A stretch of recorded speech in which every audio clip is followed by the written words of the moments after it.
Диана Скатова, заманауи қазақ қоғамының жарқын тұлғасы. Ол өз білімділігімен, батылдығымен және шынайылығымен көпшіліктің жүрегінен орын тапқан.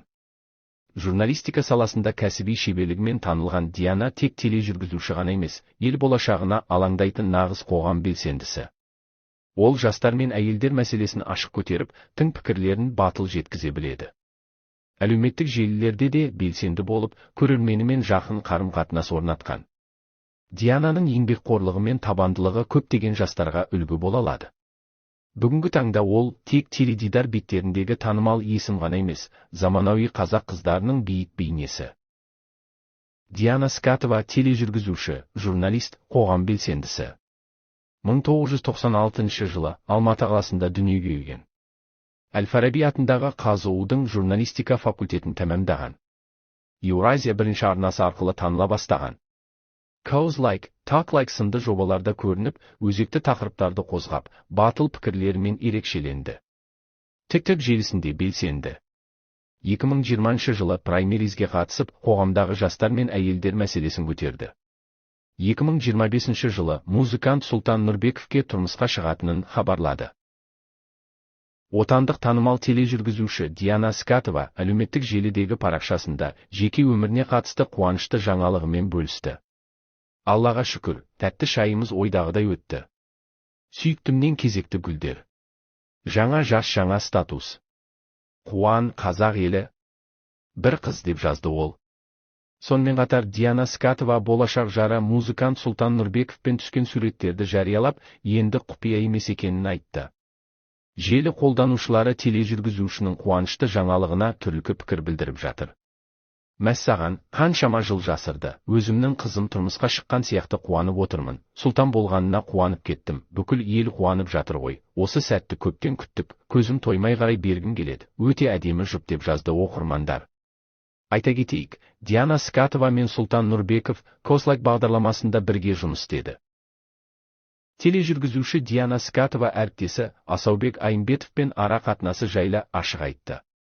Одан бөлек көпшілікке бағдарлама әншісі ретінде танылған Сұлтанмен қандай байланысы барын жеткізді. Тележүргізуші өміріне қысқаша шолу жасап берді. Бұл туралы талқылайық бағдарламасында айтылды. Диана Скатова 1,5 жылдан бері көрерменнің көз алдында. Көпшілікке қарапайымдылығымен, шынайылығымен, сыңғырлаған даусымен ұнайды. Сөз салатын жігіттер қатары көп болғанымен бойжеткен тұрмыс құруға асығар емес. Ал әріптестерінің ұсынысы достық мағынада болған дейді. Асаубектің маған жасаған сыйы жаңа жылдық әзіл болатын. Шоу ретінде түсірген еді. Содан көрермен екеумізді жұп деп ойлап қалды. Шындығында екеуміз жай ғана доспыз, әріптеспіз. Сұлтанмен де солай. Бір бағдарламада жүрген соң бізді қосып жатады. Алайда бізде достықтан артық қатынас жоқ дейді тележүргізуші. Диана өзіне аптасына бір жігіт ұсыныс айтады дейді. Алайда сөз алуға асық емес. Маған күнде, аптасына сезім білдіріп жататындар көп. Желідегілерге мән бермеймін. Себебі ол таныстыққа жатпайды. Жігітпен әбден араласып көзім жеткен соң ғана танимын. Содан кейін ғана кездесуге барамын. Бірақ ол үшін сенімді болуым керек. Лауазымды азаматтарда, ақшасы бар азаматтарда сөз салды. Маған ақша маңызды емес. Маған азаматтың өзі маңызды. Ешқашан ешкімге тоқал болмаймын. Тоқал болатындарды айыптамай-ақ қояйын. Бірақ мен азаматымды ешкіммен бөліскім келмей. Мен эгоистпін. Оны жасырмаймын деді ол. Қаулымдық Диана, Инстаграм арқылы айына 5 миллион теңге табамын. Диана Скатова тұрмыс құруға дайын. Алайда тоқал болатын жоспары жоқ. Ешкімнің тоқал емес. Көпшілікке мұны ашып айтты. Жасандылықты жаны сүймейді. Мен жасанды ота жасатып көрмекпін. Болашақта да ойым жоқ. Қазір көп қыздар жасанды сұлулыққа жүгінеді. Мен ондайды қаламас едім. Мен үшін сұлулық, шынайылық. Омырау мен ерін ісіруді тырнақ жасағандай көреді. Соншалықты қолжетімді болып кетті. Мен ондайға қарсымын деді бойжеткен. Телеарнадан бөлек жарнама арқылы жақсы ақша табатынын айтады. Телеарнадан көп ақша аламын. Қосымша желіден жарнама жасаймын. Жарнама $1000 болады. Сторис бағасы 100 000-ның айналасы. Нақты соманы айтқым келмейді. Оны адамдарым шешеді дейді. Талдықорғанда туып, Аягөзде өскен Диана отбасымен бірге Алматыда тұрып жатыр. Отбасымызбен Алматыдан үй алдық. Сонда тұрамыз. Әкем мен ағам инженер. Анам саудамен айналысқан адам. Әкем екеуі тігін фабрикасында танысқан. Қазір әкем мен ағам Алматыда өз саласы бойынша жұмыс істейді, деді тележүргізуші. Атышулы қосылайықтан көрермендер бас тартып жатыр. Журналист Диана Скатова күтпеген мәлімдеме берді. Әрине, сонша жылдан соң қоштасу оңай болсын ба? Қазақстандағы танымал Козлайк бағдарламасының жүргізушісі Диана Скатова жобамен қош айтысты. Дәл осы сәтте іштей жобамен қоштасқан шағым еді.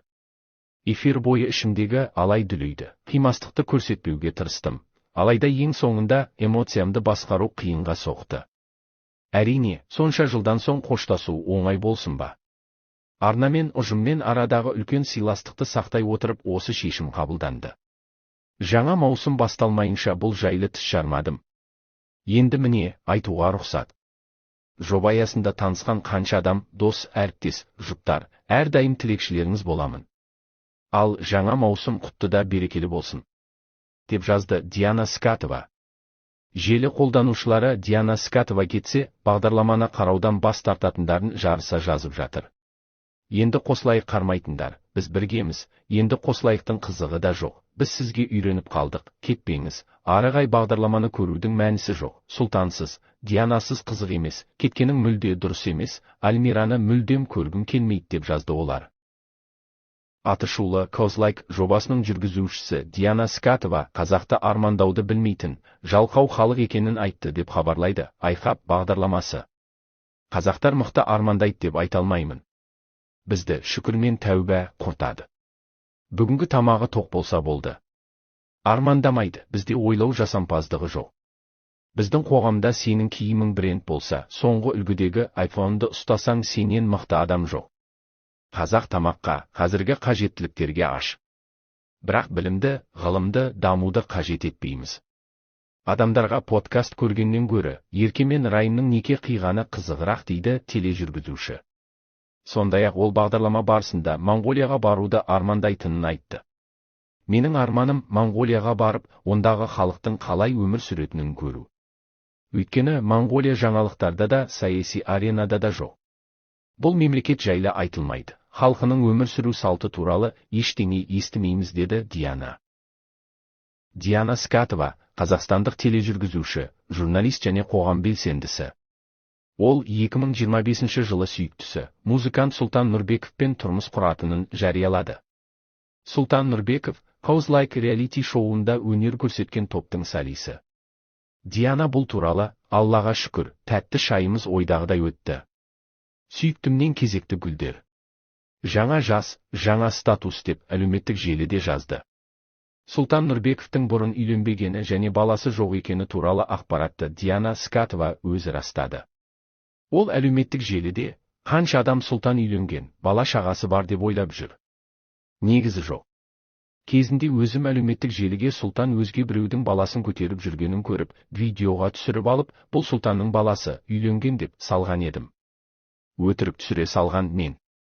Қазір сол сторисім өзіме қарсы шығып жатыр. Сен Сұлтанды жанұясынан алып кеттің, дейді. Жоқ, олай емес. Үйленбеген, баласы жоқ, иншалла, деп жазды. Қосымша ақпарат ретінде, Диана Скатова сырға тойында жақындармен қуаныштарымен бөлісіп, бұл туралы TikTok желісінде бейнежазба жариялады. Диана Скатова жаңаша ойлайтын қазақ қызының бейнесі. Ол тележурналист қана емес, халық пен биліктің арасында шынайы көпір бола білген санаулы медиа тұлғалардың бірі. Оның әрбір сөзі, заманның шындығы, әрбір әрекеті қоғамға бағытталған үндеу. Диананың ерекшелігі, ол дәстүр мен жаңашылдықты шебер үйлестіре біледі, ұлттық болмыстан алыстамай, заманауи көзқарасты еркін жеткізе алады. Ол экраннан ғана емес, TikTok, Instagram сияқты платформалардан да халқымен тіл табысып отырған жаңа буын көшбасшысы. Сұлулығымен ақылы, батылдығымен парасаты үндесіп жатқан Диана қазақ қыздарының ішкі әлеуетін ашатын заманауи символ. Диана Скатова болашақтағы медиа көшбасшылардың ғана емес, қоғамдық өзгерістердің де бетке ұстар тұлғасына айналуы мүмкін. Ол танымал болуды емес, пайдалы болуды таңдаған жан.